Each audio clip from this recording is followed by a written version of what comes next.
minus 15 seconds. 5, 4, 3, 2, 1, 0. Ignition and liftoff.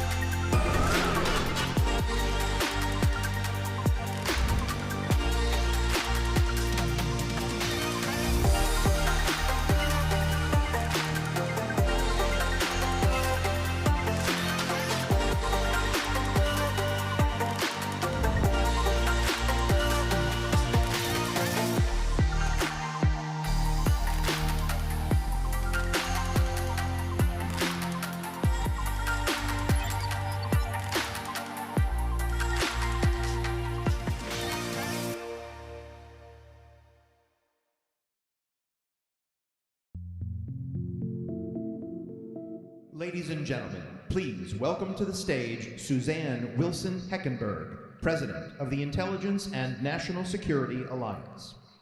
Welcome back. I hope everyone enjoyed the networking as well as the 2 breakout sessions. Before we jump into this next session, though, I want to remind you all that we are taking questions and all the iPads are functioning. Please submit your questions to questions@intelsummit.org. That's questions@intelsummit.org. Before we get started, though, I would like to bring Rachel McNeil, Government Relations Manager for Maxar, to the stage to introduce our moderator. Rachel?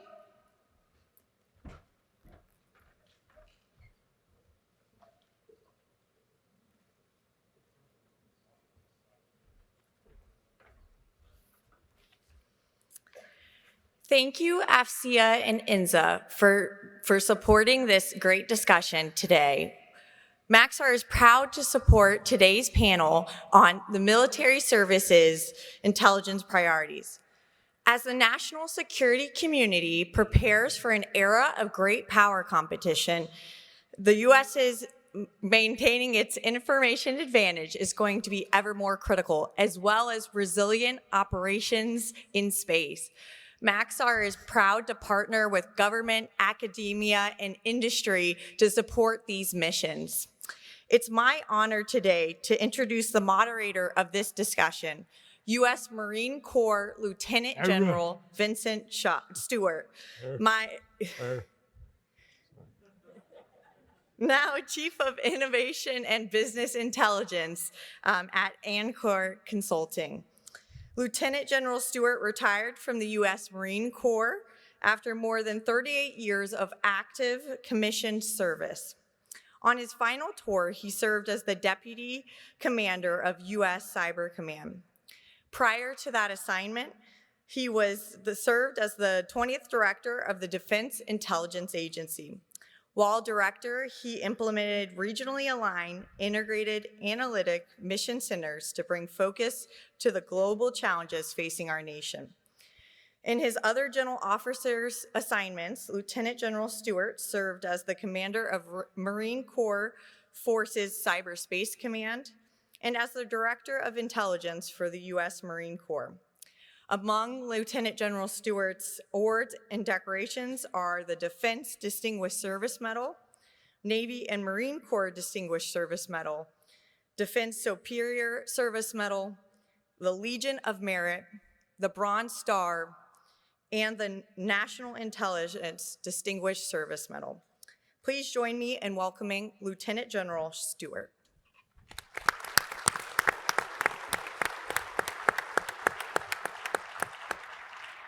Okay, I know none of you care about any of that stuff. You want to hear from all these, my heroes sitting to my left. But Rachel, thank you for the great introduction, and thank you all for joining us this afternoon.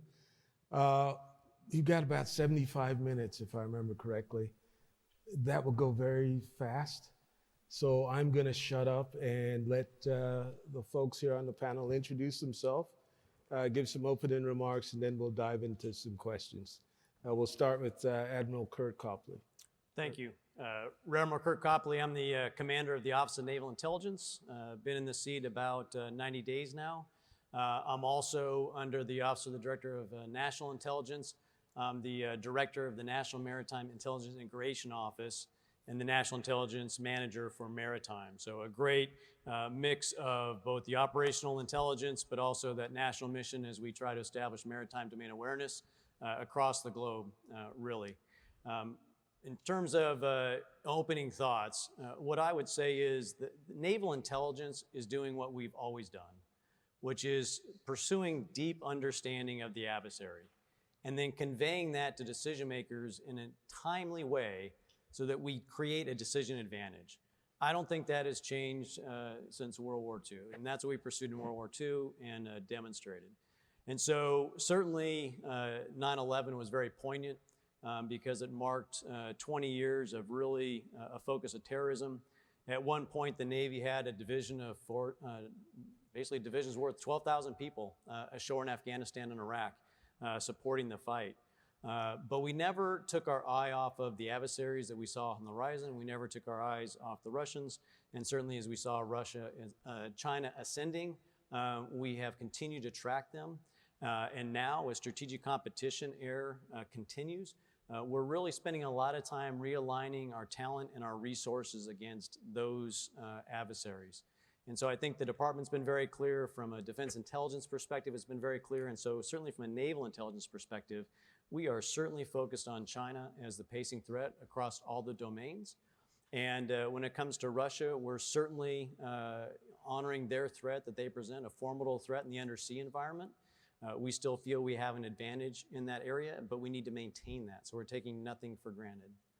What I'd say when you look forward, it's really integrating the other elements of warfare that have become just as important in the competition phase. So when it comes to the information environment and competing in the information environment, in cyber and in space, integrating those into the Navy from a naval intelligence perspective and supporting those with intelligence, and then making sure they work in the joint as a combined force that presents forces out into the theaters is where we're oriented.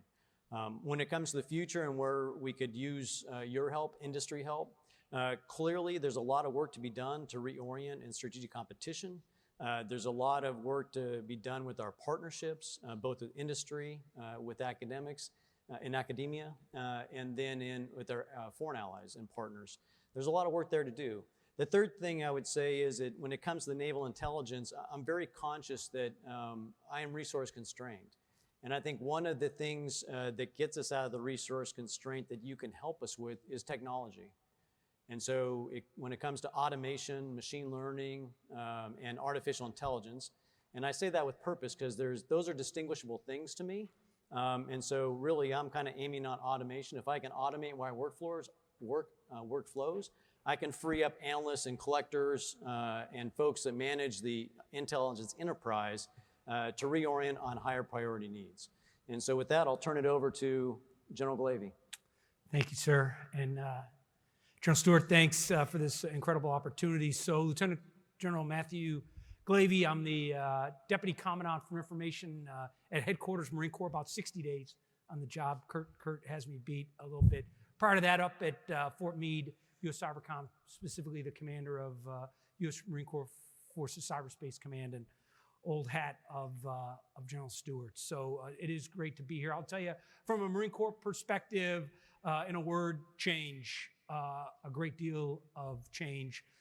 Change always comes with some discomfort and some risk, to be quite honest. Change means that whatever you've been doing, probably doing well, doing a lot of, means you're going to be altering course and doing something perhaps that you have not been doing a great deal of. But with that comes incredible opportunity. The 38th Commandant has put us on a path of what we refer to as force design, and how does the Marine Corps best serve the nation by being the stand-in force, by being able to maneuver in the first island chain on a bad day, but again, continue the most ready when the nation's least ready construct. So again, excited about all the questions, and we'll give you my best shot. Thank you. Thanks, sir. Awesome, thank you. Hey, good afternoon, everybody. I'm Alex Miller. I'm the Army G2 Senior Advisor for Science and Technology, and that is a super overloaded term for a variety of reasons. I understand events like this are give and take. We're gonna give you some insights, and hopefully you take away from that useful inputs for your companies, your organizations, your schools, your academic institutions, but also give us feedback on if we're saying things that are useful, because there is definitely lexicon divergence as we talk between the government, the private sector, academia, and the rest of the world. The Army Intel Core, really the Army Intelligence and Security Enterprise, is focused on two main things: counterintelligence reform and ISR modernization. And I use those two separate bins deliberately because the first one, counterintelligence reform, is about protecting the intellectual and imagination supply chain for the team. And by team, I mean all of us, because industry helped us fight the last war and the war prior to that and the war prior to that, and they will help us fight the next war, which means that if we compromise all of your imagination and all of your intellectual property before we fight, we're in a bad place. The ISR modernization piece, if I could be so bold, is focused on how we actually compare the art of intelligence with the science of data and do that in a meaningful way, because we are going to move a lot of cheese. Let's be upfront. We are going to change the way that some analysis has been done since its inception, and we're going to do it on purpose. And it's going to make people very uncomfortable, and every place that it makes people uncomfortable is probably the right place. So we're gonna be focused on that. I want to make sure that we're talking about some hard problems, and I have a list. It's very easy to see that I have a list of them because they're the things that I think about. I want to make sure that we really understand the needs and the contexts of the needs, because it's easy to say that you have a widget. It's hard to say how that widget fits into the broader context of how we want to need it or how we're going to use it. Understanding how tech and architecture debt are creating hard problems. And for the first one, for that context, I really like to use the space pen analogy. Right, during the space race, everybody says, "Oh, the acquisition process for the U.S. was so cumbersome and it was so bad that it took millions of dollars and all this time to create a pen, and the Russians used a pencil." Okay, well, do you know why we didn't use a pencil? I'll tell you, carbon is extremely conductive, and when you're in an oxygen-rich environment, you don't want a piece of carbon filament floating up into the electronics and causing a fire. The context matters. On the second piece about tech and architecture debt, it's not true, but there used to be a meme that went around that said, "Hey, do you know why the rail cars that hold our rockets are a certain width?" And they sort of walked it back to, "Oh, that was the width of chariots in Rome." It's a great analogy, even if it's not true, to think about. Let's not drag all of that debt forward so that we are trying in 2021 to build message formats and data architectures that are entirely beholden to message formats that were built in 1970. Let's not do that. Let's make better choices. And then thinking about how we change how we buy things.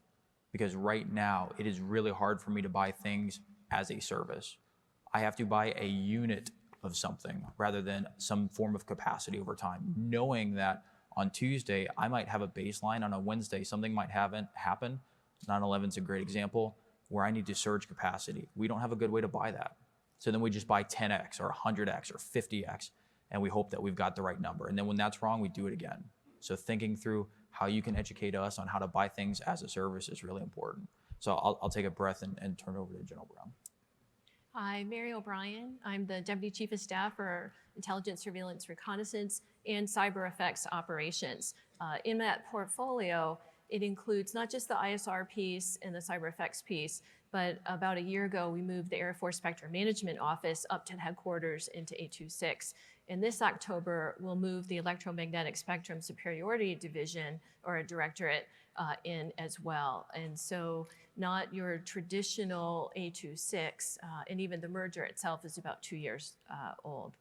I want to thank INSA and FCA for having this and my distinguished peers on the panel in order to have this conversation. Our new Secretary of the Air Force, Secretary Kendall, has been in the seat for about a month. He has made it very clear that his focus will be on China as the pacing threat. And given that, he intends to field capabilities that are going to allow us to use our existing inventory to, excuse me, to compete and deter now, but also win in the high-end conflict if needed.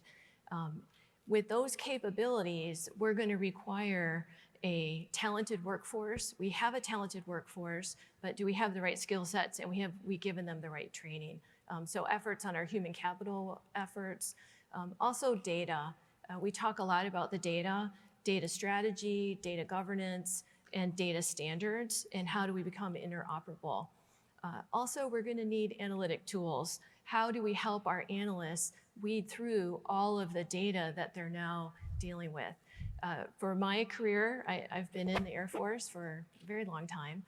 And when I started out, it was all about data scarcity. And we have all these prioritization frameworks. And the way we've developed the way we do things has been based on the NIPIF or other prioritization frameworks with the assumption that we're not going to have all the data that we need. I would say today we're in an environment of data abundance. And what we need to provide our analysts are ways to deal with that abundance of data and help us figure out what we need and what is the most significant part.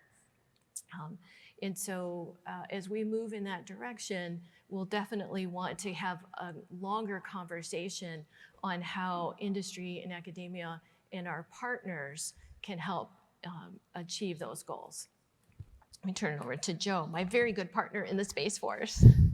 Good afternoon. I'm Joe Rouge. I'm the Deputy Director of ISR for the Space Force. As you all are aware, we've now we're coming up on our second birthday. And our emphasis right now is establishing a new culture, a culture of space ISR professionals and also space ISR operators, and trying to bring those groups together and to recognize that you can't do operations without ISR and you can't do ISR without operations, that they're really tied at the hip. And so that's one of our big priorities. And the key to that is we're trying to do that in a digital service. We are starting with the premise that modeling and simulation is the basis upon which we will make decisions. It's very hard to test space systems in all environments, so that's a very key move there. Our highest priority right now is establishing the service as an ISR capable service. We have already joined the IC as 18th member of the IC. That was done in record time. We are beefing up our capabilities in both threat, PED, and analysis, because we believe we need to do more of that to be able to support U.S. Space Command and the other COCOMs. So that's a very large emphasis. Another emphasis is establishing a Science and Technology and Intelligence Center in the National Space Intelligence Center. And that's something we're trying to stand up early next year. With a little help from Congress and a few other people, we think we can make that happen. So that's our very, very strong emphasis we have right now. And really, the key to all of this is setting up a service with the right type of training, education, and continued development of our personnel. And with that, let me turn it over to the Coast Guard. Afternoon, everybody. My name is Andy Sugimoto. I have the privilege of being the Assistant Commandant for Intelligence for the Coast Guard. And thank you to the moderator and my distinguished panelists here for this invitation and to be here this afternoon and to tell you a little bit about the Coast Guard's priorities and where we're looking for. First and foremost, we are very much in understanding the 2+3 competition, and we believe that the Coast Guard is uniquely situated as a member of the Armed Force, as a 17th member of the intelligence community, as a federal law enforcement entity, as a first responder, and a member of a distinguished panel like this one to be able to help explain that we are sort of the Swiss Army knife, that we can actually get into the problem space now before the kinetic stuff starts flying, and to impose costs now. The strategic competition piece is ideally suited for an agency like us that has the ability to continue to enforce rules long established in international order, to bring others to understand that we can contribute to their collective safety and partnerships. And so throughout the world, in Oceania, West Africa, Central and South America, and a number of other places like the Arctic or Antarctic, we are uniquely positioned to do that. The second thing that's a priority for us is the maritime transportation system. That contributes about $5.4 trillion to the GDP and is an essential part of not only the economic power of the United States and the ability to establish and maintain that world order, but also the ability to strategic outload our garrison forces, which is a key part of our national security. And then finally, as we continue to move out into this world and become interoperable with our partners, but also with members of DoD and the rest of it, we need to be able to share and understand that data. And so the modernization of data, as we've been talking about consistently here, is that key part of where we're going on in the future and what that looks like in terms of collection, processing, the exploitation of it, the crunching of it with artificial intelligence or machine learning to help the problem set of reducing the amount of overage of data to get to the effective part is a key piece of where we're looking for the future. So thank you. Okay, you can send your questions. I've got some that we'll get started on, but we really want to hear from the audience, because a big part of what this is about is how you interact with our Intel chiefs, Intel leaders, how they share with you their requirements, and how you provide us some answers on how we can do this better. So in 1914, the British got their butts kicked by the Germans at the Battle of the Somme. And they got their butts kicked because they took the wrong lessons from previous warfare. So Mary, I'm coming to you first. So hear an awful lot of stuff talked about strategic competition. And the question that I get most of the time is, how is the defense intelligence enterprise postured to be successful in strategic competition against great powers, as opposed to how we can win the next counterinsurgency or counterterrorism fight? Mary, you get first shot at this one. Hey, and don't relax, folks, because I'm coming to all of you. All right, well, thank you for that. I think, again, I'm going to call out that I'm an A26, so it's the intel part and the cyber part, and I think that's significant. While we've talked about the threat, and Kurt Copley said, hey, they never took their eye off the threat, I would say the same for us, but that expertise in threat intel and how it hits across the other components that we're going to need for great power competition or strategic competition. So I would say the combination for us of ISR, cyber, electronic warfare, also information ops, and spectrum, right? The spectrum really matters, and there's a lot of things that are happening in the spectrum that we take for granted. We're going to need to make sure that we're not jamming ourselves or have fratricide. Those are going to drive force design, they're going to drive acquisition, and they're going to drive resources. We have some real experts inside the Air Force with the threat and how those fit together with our great analysts at the National Air and Space Intel Center. Really proud of the work they do. The Secretary is telling us optimize the capabilities in our current inventory, but move toward more integration, and not just Air Force. He made a point of saying we're going to integrate with the ground, we're going to integrate with maritime, we're definitely going to integrate with space. And so how do we create these more integrated, resilient, and automated capabilities? And that's going to look like things that we need to support ABMS, the Air Battle Management System, right? How do we get the data or the information that matters in a useful format to the people who need it under the timelines that they need it? And so back to information, that concept of information. And so as we posture for information, this has been really a process that we've started a couple of years ago. We stood up 16th Air Force as our first information warfare numbered Air Force. We've created the electromagnetic superiority division that I've mentioned. And then we're also taking part of our workforce, our enlisted workforce, that had been kind of IT service provider mindset. And as of this October, they're going to transition from their 3 Delta career field to an operational warfighting career field, 1D7s. And so across capabilities, across acquisition, and across the workforce, we're moving in that direction in order to be able to stay in front of our competitors for strategic competition. So thanks for letting me go first. Yeah, ladies first. Kurt, you got one of our leading peer competitor in the Indo-Pacific region. And how's the Indo-Pacific region postured for this competition with China? How's O&I fit, and what can they do to help? Yes, sir. I appreciate the opportunity to kind of talk through this a little bit because I'm very confident in the people we have, in the skill sets that we've given them over the last couple of years. But really, the future holds. Go back to the data. I think there's a great parallelism between amateur stock tactics and professional stock logistics, right? Well, I kind of take the same approach when it comes to data, meaning that professionals are talking data. And it's really about the right data, because in my previous jobs, I'm greedy. I'll admit, I'm very greedy for data. But the problem with data is it becomes overwhelming in the amount that you can aggregate now. So I agree with General O'Brien, and just that the problem has changed. And so I would ask industry to help us understand that environment when it comes to the information sphere, because I would think that if the PAC fleet or Indo-PACOM commander was here, he would say that, hey, we are challenged in the information environment.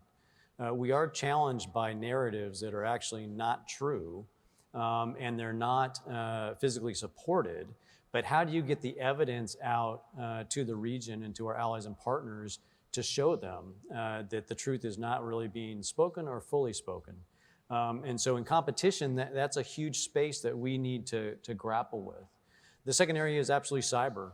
Under attack every day. It's not all just state actors that are conducting those attacks or probes. It's other actors. And so how do we assure C2? And so there's room there to work together, because in some cases I would submit that commercial industry has as broad a sensor network as DoD has or the government has in terms of monitoring those networks and providing early warning for those. And so to me, it is competition, and I am uncomfortable in some areas. We're in direct competition and contact in those areas, but I just want, the foundation is really strong. But it's really equipping the folks that are doing the work now to be able to compete in the future. And then the last thing I would say is scale. Scale does concern me also. The myriad of adversaries and the threats in Indo-PACOM, it's just not a China threat, it's a Russia threat. And there's another nation out there that has nuclear weapons right now that likes to be recognized for that we also pay attention to. So it is a complexity that has not been dealt with before. And I would say it takes industry also to help us to make sure we understand all the facets, and we can put that in a way that decision makers can prioritize and then address the challenges in a timely way. Hopefully that was helpful. Yeah, I want to come back to the data piece here in a minute. Anybody else want to talk about how we're postured? Otherwise, I'm going to pick on Joe here in a minute. No, it's good. It's good. You're going to be ready. Skirt? Sure, yes, sir. So I mentioned change. Certainly the last 20 years, the nations did what it had to do, did it well. Certainly and did it with a certain TTP methodology that afforded us to maximize the use of on-premise capabilities, allowed us to work at a timing and tempo of our desire, gave us a certain sense of dominance in places that we probably grew to have habits that aren't going to be ideal in the next fight. Of course, they're not going to be. It's going to be vicious for the Marine Corps and the Commandant's Force Design to be able to maneuver in a bad day into the weapons engagement zone against a very lethal adversary. So all the things that we counted on for the past 20 years are not going to be the case going forward. And from our industry partners, when I hear things like tactical clouds, I start running the other way. Having run quite a few data centers in my life here, I know what it takes to have a lot of data in a place and what the what the air conditioning bill cost to run that. In the first island chain, none of that's going to be capable. So data and data management and the precision of data is important. And, back to the Commandant's guidance, right? He doesn't want to hear about AI and ML. He wants to hear about specificity. What are we doing with that? How do we use those capabilities to gain the data desired to make decisions? Because having big stacks of whatever, in this type of environment, just of course not practical. You know that.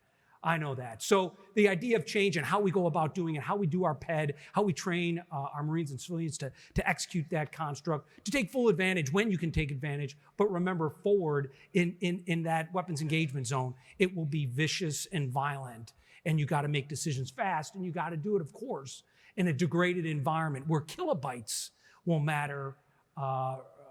It will carry the day, and we gotta be able to operate at that, of course, as part of the naval enterprise. The Commandant's adopted the Fleet Marine Force. It's something we've always used, always carried, certainly from our World War II days. But now, as he executes force design in the First Island, it is truly an extension of the fleet commander, of the fleet admiral, in order to execute sea control in those very precious locations. So, sir, just a few tidbits. I think I heard data again, and I thought I had heard about information dominance again, and I think I heard about speed of decision making. So we're going to come back to all of those.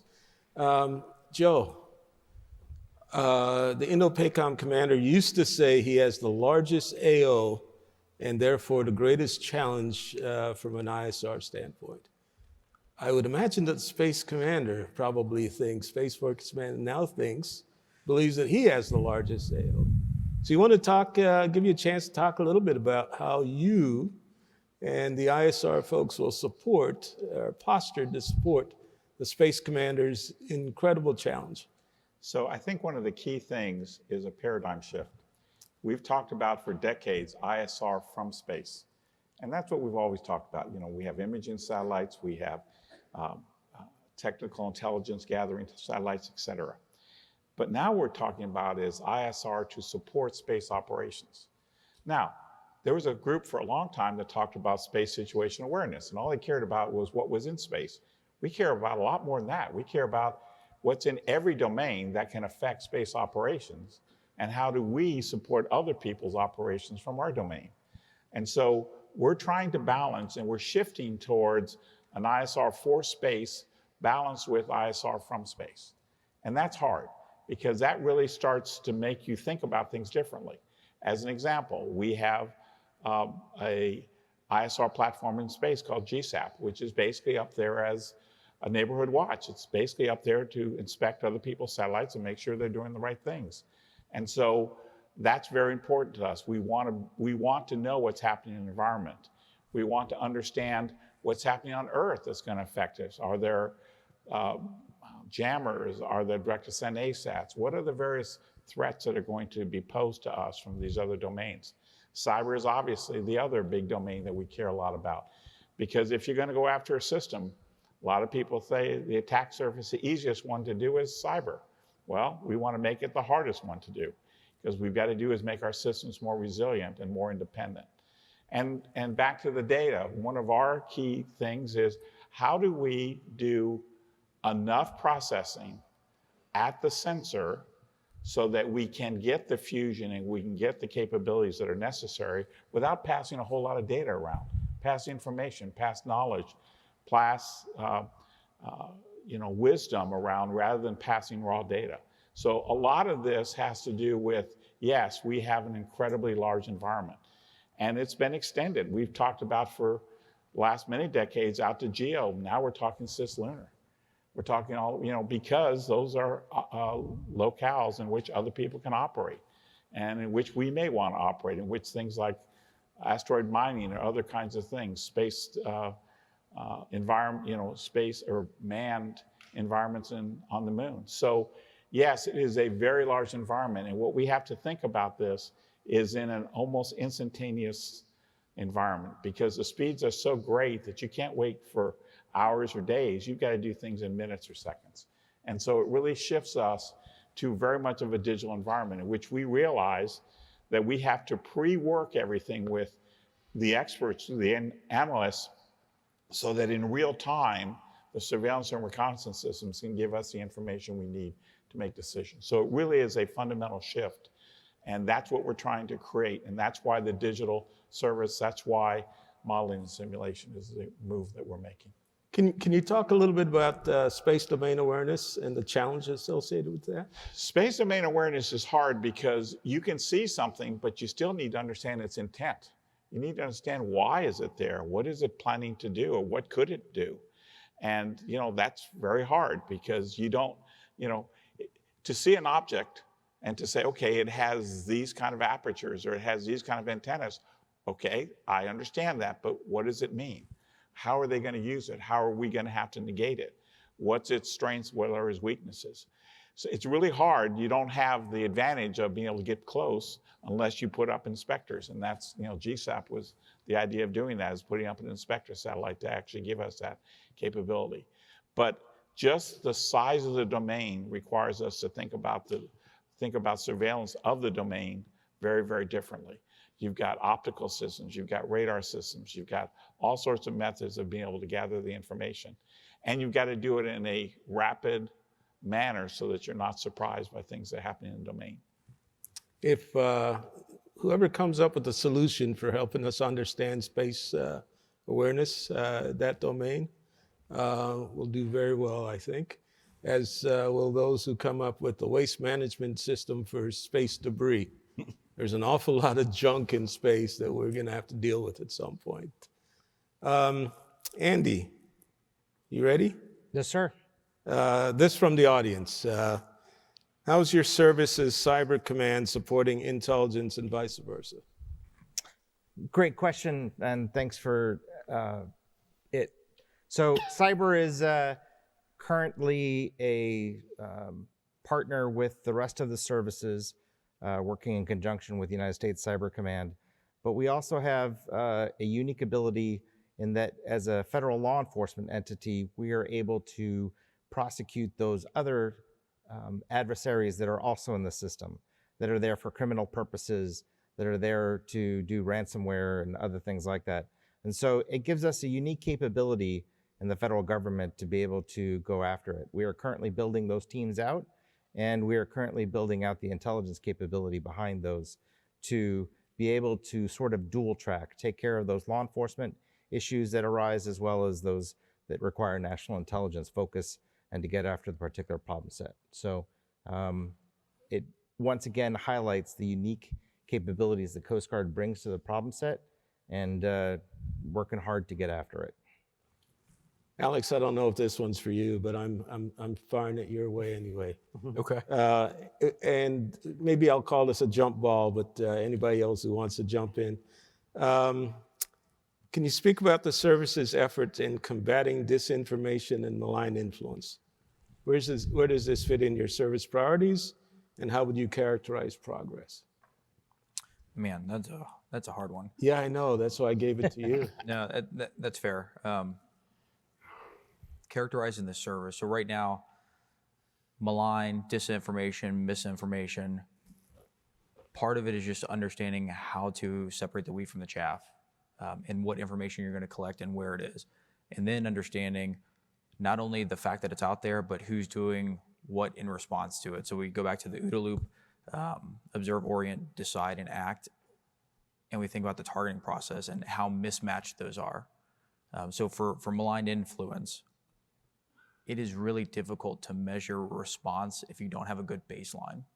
So part of the initial observe and orient is, what is the actual information baseline in an environment? What does it look like? Who's saying what? What does it feel like? What's the periodicity? Who's chatting? Who's not? And then watching the injects from what happened. Watching Facebook and Reddit and Twitter and VK and Baidu after and during the Afghanistan NEO mission, everyone should take a look. It's a great example of what happens when we have a serious traumatic issue that we are trying to respond to in real time, and our adversaries are deliberately messaging. They're putting out malign influence messages, they're putting out misinformation, they're putting out true information to spin it. So all of that is out there. It is really hard to do anything about it if you don't understand that it's happening or accept that it's happening and generate a baseline to respond. Now, that being said, a lot of it's subjective because the Army, because that's who I can speak for, has very specific rules and missions for what we can do under our Title 10 authorities, what the Intel Corps can do under Title 50 authorities, what public affairs can do and is right and moral and honest and ethical under their authorities. And the Army is actually working through how to bring all of those people and organizations together to figure out what the plan is to do that. under the auspices of information advantage. And I know that there's a definition of that in sort of the big department context, but there's also a working definition of that in the Army lexicon that we're working through. Anybody else want to jump, Mary? I would like to, I want to highlight that there are nascent efforts that are producing results, and that as soon as we can share those results around each other and the lessons learned, that would be helpful. And some of the people who are working in this effort are our mavericks. And General Brown, in a meeting not too long ago, said, how do we protect and reward our mavericks who think differently? I think that's really important. But I wanted to brag that we had a 16th Air Force Joint Team just nominated for a National Intel Meritorious Unit Award for the work they did for the 2020 election defense work, right? A lot of malign influence there. So there are pockets of people that have experience in how we could get after this. We need to make sure that they're part of our whole effort and not some group over on the side doing something that other people don't understand or value. We absolutely have to value the people who are working in this space. And so we've recognized and value a team that we've nominated for award for doing some of this work. I'd like to add something, sir. So I think Mary's exactly right. 16th Air Force has led the way, but U.S. Cyber Command, both in 2018 and 2020, have taken this head on and have certainly been able to take some of the exquisite nature of the intel that Cybercom, NSA, and others deal with, and use it the right way in a very practical, effective manner, time-sensitive, to disrupt the activity. I'll leave it at that. Hard to get ahead of this, but there are, I think, a lot of innovative ways. To Mary's point, General Nakasone and the team at Fort Meade have really pushed hard here. And there's this construct, and I'm going to, again, probably throw 16th Air Force, but of convergence that I think the Air Force has nailed, where they've been able to take their intel apparatus, their I/O apparatus, their cryptology apparatus, and a lot of their capabilities kind of under 16th Air Force now, with a commander with unity of effort and unity of command, unity of purpose, certainly supporting a global aspect, both at U.S. Cyber Command and certainly the whole Air Force. I'll be honest with you, Marine Corps is trying to mimic that as well, and trying to gain that interior lines of communication that you get when intel and the information environment and these things interact very quickly, and then can turn ideas and intel into actions and actions specifically maybe in the information environment to counter some of that malign activity. But I give Cyber Command and 16th Air Force a lot of credit for that. Thank you. Sir, the other thing too is along the same point is it's not just us sitting up here that has the power in this, and that's also our allies and partners. The ability to declassify, the ability to share data, to be able to get it out so they also can see for themselves what's going on, to dispute from other sources that malign influence is going to be a key part of moving forward, and so be able to share the data, be able to share the right information. That is a key enabler for the future. So I think what I heard is that we're going to fight for information. We're going to have petabytes of information, and sifting through all that data to get to truth becomes really important in this information. So the organization that can help us think through the data, and I've got a data question coming up that's going to be a jump ball here, sift through the petabytes of data and get to truth so we can inform our decision makers will be very important going forward. So this from the audience, recognizing the importance of data.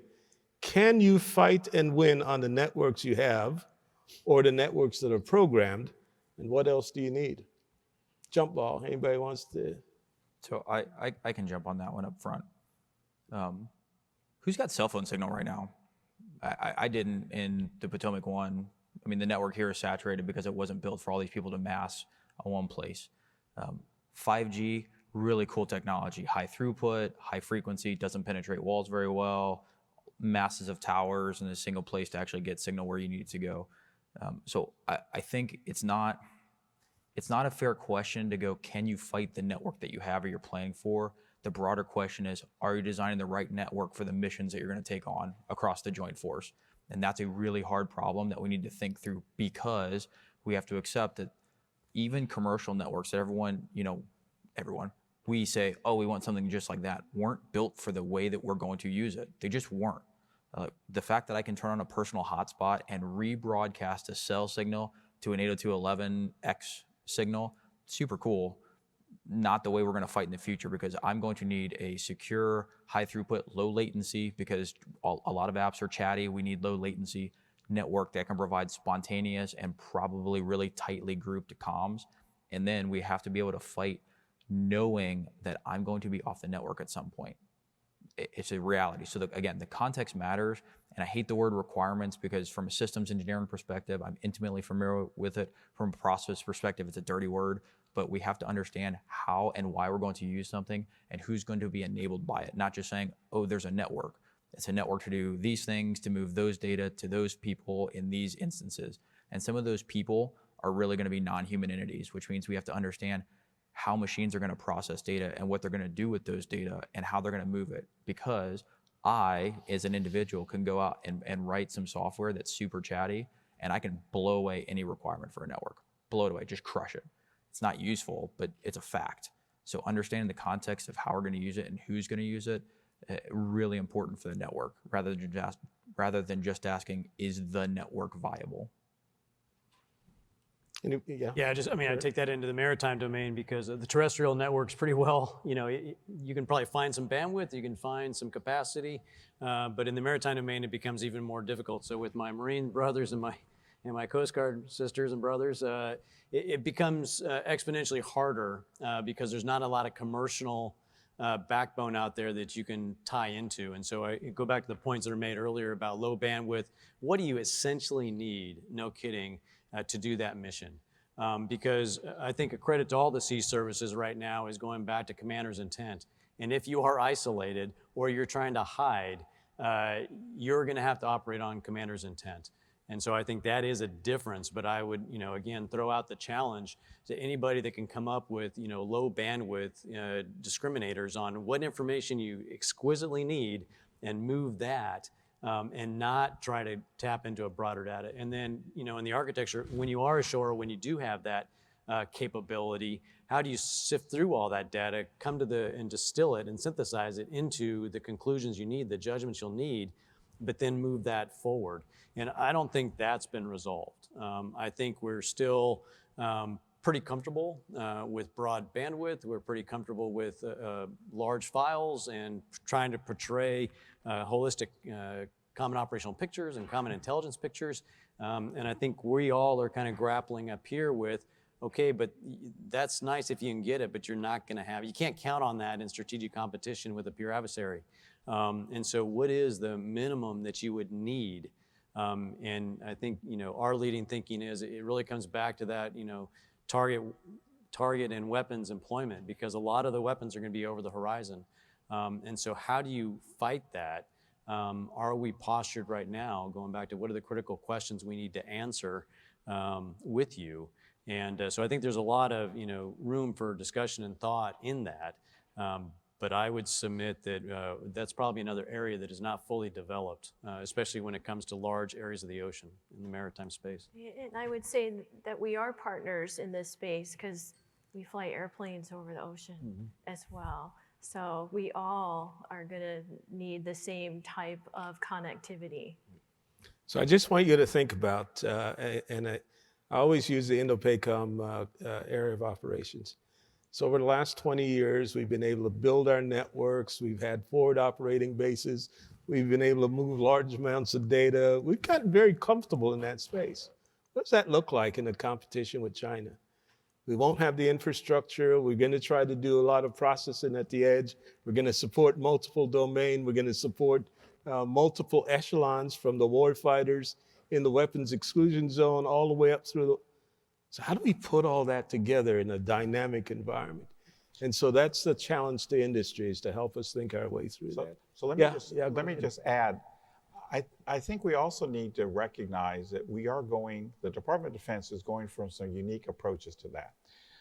And I guess the number one approach is being pursued by the Space Development Agency with their proliferated low altitude constellation of satellites that will give us the connectivity that will allow us to talk to different kinds of people with different waveforms and different approaches. So I don't think it's as dark as it could be. I think this is a case where space, because of proliferated, has the opportunity of really making a radical change here. And that all came from industry. Let's be blunt here. SpaceX and a lot of other people who are pursuing proliferated LEO constellations have brought that forward. They've made that opportunity available to us. And we have to thank you all, because this is really an amazing capability that you've brought to us. And now we have to figure out how to use it. And a key is going to be, we don't want to push all the data. We want to push the right data to the right people at the right time. And so that requires us to think and model and simulate a lot of this stuff and figure out what needs to go versus what would we like to send. And that's the hardest part. And that's where modeling and simulation across all the domains has to come about and has to really become powerful so we can make those kind of decisions. But there is hope on the horizon. And I, again, thank industry, because you guys have really provided that hope and given us an opportunity to really do this in a different way. So Mary, I'm coming to you because you raised this earlier. Tell me how you're leveraging advanced technology. You know, I hear an awful lot about AI and machine learning. It's going to solve all of our problems. Can you talk a little bit about that for us? Right. Well, one of the things I would ask as we do leverage advanced technology is, if we're talking to you and we say, hey, give us some of that AI, but then we describe something that sounds like data aggregation, right? Call us out on that. If we say we want some artificial intelligence and then we give you a requirement or describe something that really looks and sounds like a visualization tool, then tell us, hey, you're asking for a visualization tool, right? If we want AI, and we describe something that sounds like automating an existing process, maybe there's a human in the loop or something like that, that I would want you to come back and say, that's not AI either, you're automating an existing process. Because true AI is probably going to change those processes and not just speed them up. We talk a lot about we want artificial intelligence to speed up our processes, and we do, but maybe they aren't even the right processes. If we tell you we want AI, I would hope you'd say, well, where's your training data, right? We're not going to be able to give you artificial intelligence if you don't have a source, or we don't ask you, do you have a source for the training data to train the algorithms? And so really, I would hope that you'll challenge us when we're not asking for something. These are all things that we need. We need data aggregators, we need visualization tools, we need to automate processes, but we do need artificial intelligence. And then the last thing I would highlight is we also need to understand that when we do get some artificial intelligence and machine learning and algorithms, that there's already, we should already be thinking about a threat. What is the threat to those algorithms? And I want to highlight the work that one of these mavericks, really forward-thinking major had done. We sent her for a fellowship at MIT Lincoln Labs, and she just published, I think last week in Over the Horizon, an article about adversary machine learning. And the article is why the DoD should create an AI red team. The article is a nice summary of the research she did, and she's highlighting that we need to already be thinking about how are we going to defend our algorithms and our artificial intelligence capability leaning forward. We've sent her to SAS as a follow-on so that she can continue to do work in that space. But even in her brief article, she highlighted some of the things that have already been acknowledged by the National Security Commission on Artificial Intelligence. One, it's going to require a major shift in DoD technical acquisition. The second one, DoD must be AI ready. Our data has got to be AI ready by 2025, but is our digital workforce ready for that? And then also, as I mentioned, adversary machine learning is a real threat, that AML, and have we prioritized it correctly as we're moving into the areas where we want to leverage artificial intelligence? I think it's really important that we look at that holistically, and that you force us to be very specific with you on what we're actually asking for, so that we're not talking past each other. Yeah, Kurt. Yeah, I just love to add amen. Amen. And that's my opening remarks, absolutely, because we need automation in our workflows, absolutely. I absolutely need machine learning. I think machine learning is kind of where the state of the art is now. There's absolutely some artificial things being done, and we need artificial intelligence, and the JAIC and the Joint Artificial Intelligence Center is pressing out on that, and we're in partnership with them. But I would just say, there's so much work to be done in the automation and the machine learning pieces, building the algorithms that we need. O&I has a lot of data. I got petabytes of data.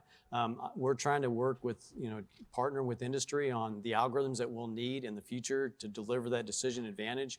But I would agree, let's have a good conversation and make sure we understand about what we are talking about and what we are saying we need. Because I will admit, I certainly am not the best at articulating exactly what I need in terms of the language of the day when it comes to machine learning and artificial intelligence. We'll absolutely need artificial intelligence in the future. But what I'm saying is I kind of need some first downs. I need some base hits, whatever your sports analogy you want to work. But I really need to make some progress when it comes to the Navy along those things. Because my fleet commanders are saying, you're not helping me as much as I need the help today. And so I just want to be realistic, and I've oriented my team on the same, I've given them the same guidance I just discussed with you, which is, hey, let's focus on what we can do today and make some difference in delivering outcomes, and then absolutely understand what we'll need in the future. But let's get some wins in the column today for the fleet. There is this is super exciting, right? Because we have a cadre of leadership that understand the problem space. I'm super excited about this. The thing that has prevented our success for a long time is lexicon, right? So we say, hey, we want to sprinkle some AI ML on a problem. Everybody goes, sure, I'll give you some AI ML. But then nobody has a second order triage of what do you really want to do? Because as a software engineer, one of the first things you learn is either data science or when you're writing machine learning is if you can't do it as a person, you can't train a computer how to do it. It's not a limitation on the computer, it's a limitation on how to tell the computer this is what I want to do.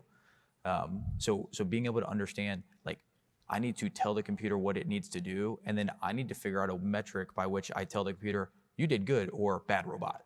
So those are the things that we're thinking about now, because as you bring certain things to the table, what we don't want to do is bolt them on, because one of the best opportunities for industry is to come in, and I know this is very contradictory to how business works, and go, your architecture is atrocious. We can't do AI on this because, one, you don't know where your data are. 2, you can't tell us where your data are coming from and going to. 3, you can't tell us what you actually want to do with it. And 4, AI is a prediction machine. It doesn't make decisions. It gives you confidence on data. It doesn't matter if you're doing supervised, unsupervised, reinforcement.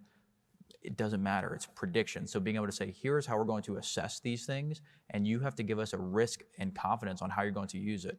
Because right now, the last thing we want is to inject more steps or people into a process that should be automated. I'll give you an example. I had the honor of working for Admiral Copley for, I think it was 3 days. I think you came in as the J2 and I demoed like 3 days later. But the CRAMs over Bath or Kandahar, I am super happy there was no one in the loop. Because if I had to wait for, because generally if you had been in Afghanistan, what you heard was an explosion or the CRAM, and then you heard incoming, incoming, incoming.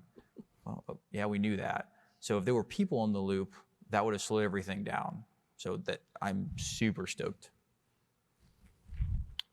This is why this INSA event is so important, because it allows you all to hear what's on the minds of our directors of intelligence. and it gives us a chance to have this dialogue. So I'm thrilled. I call this a success already. But I'm going to come back because there's a counterintelligence question, and it's not for you. It's for the rest of the panels. Great questions coming from the audience. I wish I could get to them all, so I'm cherry picking. Mr. Miller noted that counterintelligence is one of the Army's intelligence top 2 priorities, which suggests that, I'll drop one word, foreign espionage is as critical a threat as any we might face on the battlefield. How are other services prioritizing counterintelligence, and what are the most critical CI threats to your service? We may not be able to answer that second part because we have media here. I love you guys. How's everybody else postured for counterintelligence? So I'll just quickly, if we're going to rocket ripple down, I mean, clearly from the naval intelligence perspective, we have our history in this topic. It's of increasing concern to us, and we're making investments as appropriate.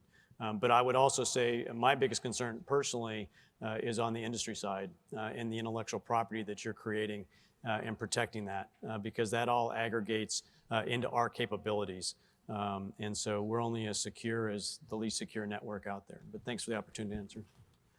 Sir, I'll even go left of that and say the Marine Corps is taking a step back on operational security, right? The whole OPSEC construct, you know, back in the day, it had real meaning and purpose. Perhaps we got lazy, but we are very thoughtful now in everything we do from an OPSEC standpoint. And even as early as stepping on the yellow footprints at the recruit depot or at the basic school, we are beginning that discussion on how important it is to protect the information that we have, because it is vicious. The whole counter intel piece is alive and well, as you have touched on, and we all have to face it significantly and operationalize it, work with, for us, NCIS and others as we do that.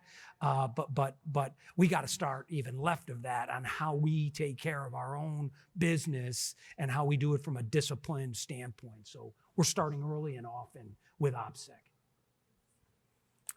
And so for us, we have a partnership with our OSI. They're the lead for counterintelligence, but also under our Chief Master Sergeant of the Air Force, Chief Bass's lead, she's pushing a very similar agenda that General Glavey is talking about. One of the first things you can do for counterintelligence is make sure your airmen are aware of the threat. And so we're partnering with her, we're partnering with Air Education and Training Command. Our new SecAv, Secretary Kendall, said, you know, he grew up, his formative time was under the Cold War, and we all knew about the Soviet threat. And people were aware of a counterintelligence threat. And so how do we bring back some of that so that our airmen are aware of the threat, and then also that could give us perhaps stronger capability to protect ourselves from the counterintelligence threat. So great partnership there, really across the services and inside the Air Force as well. So let me just say that this is one of those cases where we as a Space Force Society, we're not going to try to invent our own. We already have a great one in OSI, AFOSI, and so we're depending very heavily upon them. We are going to be a demanding customer, that's for sure. And we are also very aware of the OPSEC and all the other aspects of this. And in space, that's really important, because if the other guy knows what you're going to do ahead of time, you don't get much of an advantage. And so our real key is we want to go first, and we want to be able to make the first move when we need to make that move. And so this is an area that very much concerns us, but again, fortunately, I have a partner in OSI and General O'Brien in this to help us. Thanks. We also want to make sure that we're not the weakest link in the chain, both the defense of DODAN, but more importantly for us as well, we understand that the economic power that I was talking about before of the maritime transportation system, that is something every one of our adversaries admires and understands. It's one of our key strategic resources of this nation, and the ability to project its economic as well as military power anywhere in the globe. They want to understand that those tactic techniques and procedures are they want to be able to conduct ISR, whether it's from an office building or pier side, and we need to get after that particular target space. And so we are partnered with our fellow Sea Service with NCIS, as well as the FBI, and we're getting after that particular problem set. And it is a priority for us as we move forward. Okay, we got about 8.5 minutes, and we're going to finish on time.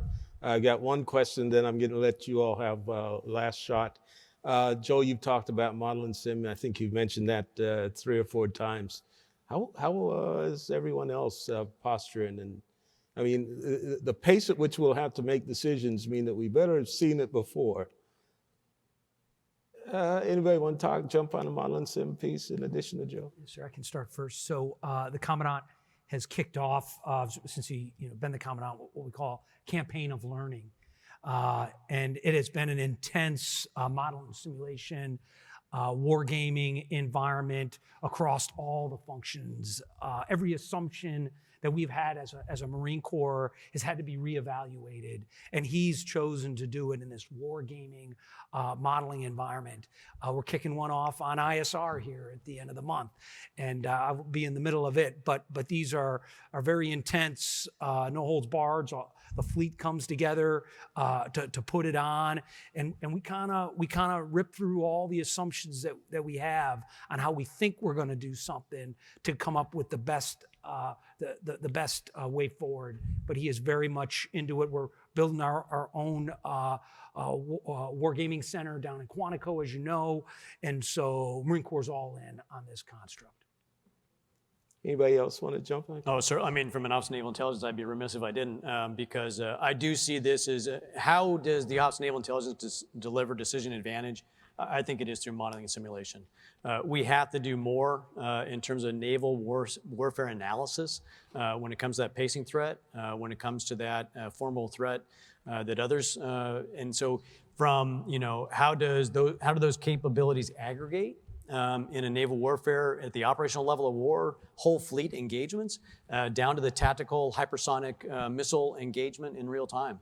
And that has to be at the level of fidelity that we certainly understands whether the countermeasures or the countermeasures work. And so from the Office of Naval Intelligence perspective, this is a growth area where we've asked to expand, and I really, truly, personally believe that this is how we then really deliver decision advantage. Because if my fleet commanders understand how the battle is going to potentially unfold, understand that all the weapons that are going to potentially be employed in all the different domains from space to seabed, if we can put that together and show it, then that'll give my opportunity for those warfare commanders to then internalize it and realize how they are going to have to react or how they're going to have to be proactive in shaping that battle. Anybody else?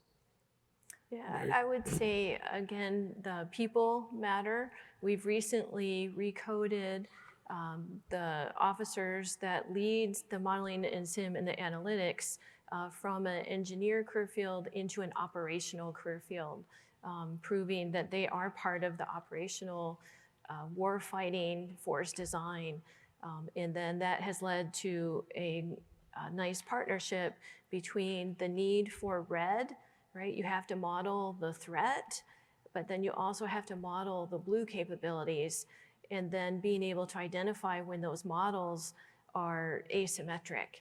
And so if we're going to model, cyber comes to mind, we have to model what red's going to do in cyber, and we have to know how to create models of our own capabilities. And sometimes those models aren't symmetric. And I think understanding where they're lacking and then reaching out for assistance to make sure that the models are going to actually model what we think they're modeling so that we end up with useful data at the end.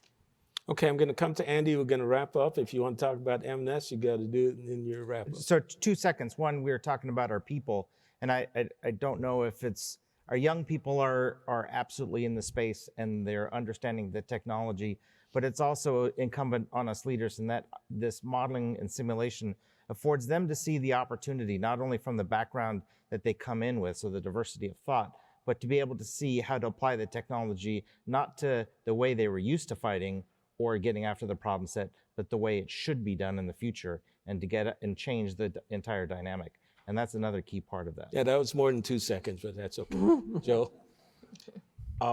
You know, the interesting thing about being in the space domain is it's not a domain by itself. It is part of all the domains.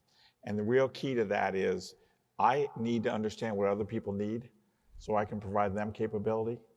They need to understand what I need so that they can provide me capability. And this is really a team sport. And a lot of people said, well, you know, you space guys are going to go off on your own. No, we're not. We're part of the team.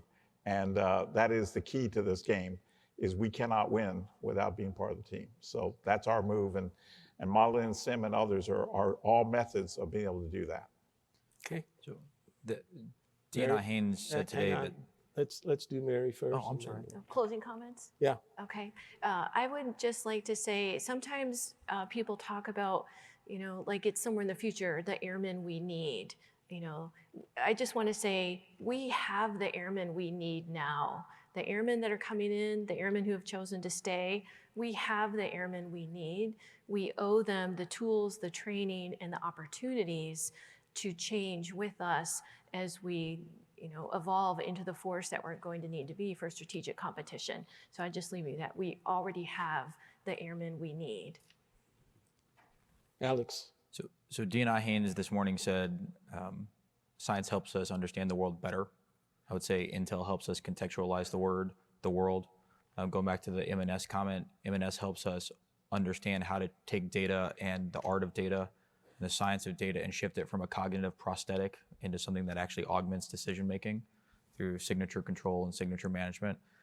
And those are all skills that are hard to find. So as you're bringing us your technologies and your wisdom, help us understand what the delta is between where we're at and where we need to be, because that's what we need. Thank you. John Glavey.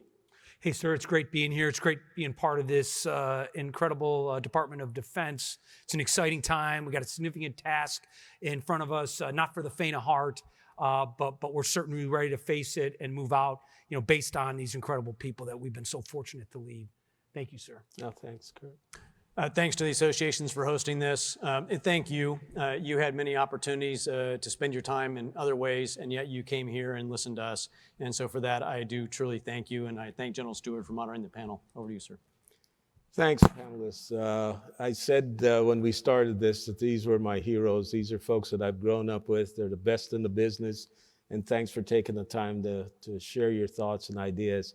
And to INSA, thank you all very much for putting this on.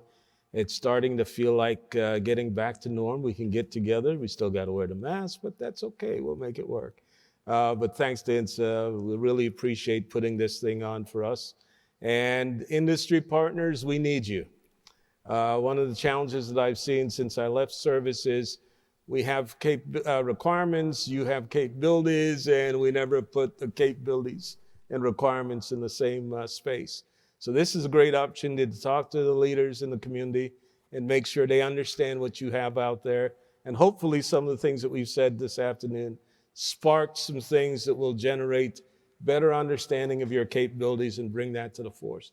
So thank you all very much for doing this afternoon. And I've got 16 seconds. What am I gonna say for you? Thanks very much, everybody. All right, sorry. Let's go take a picture and get you out of here. Please welcome Louis Shepard, Vice Chair of the AFCEA Intelligence Committee. And I want to extend the thanks to AFCEA Intelligence Committee member Vince Stewart for that fascinating panelist, along with all the panelists. The audience, please stay in your seats. We're going to move right into our next plenary addressing the security of defense supply chains with DoD CTO for Acquisition and Sustainment, Dr. Chris McKenzie. And while our speaker gets settled, we'll play a video from our sponsor.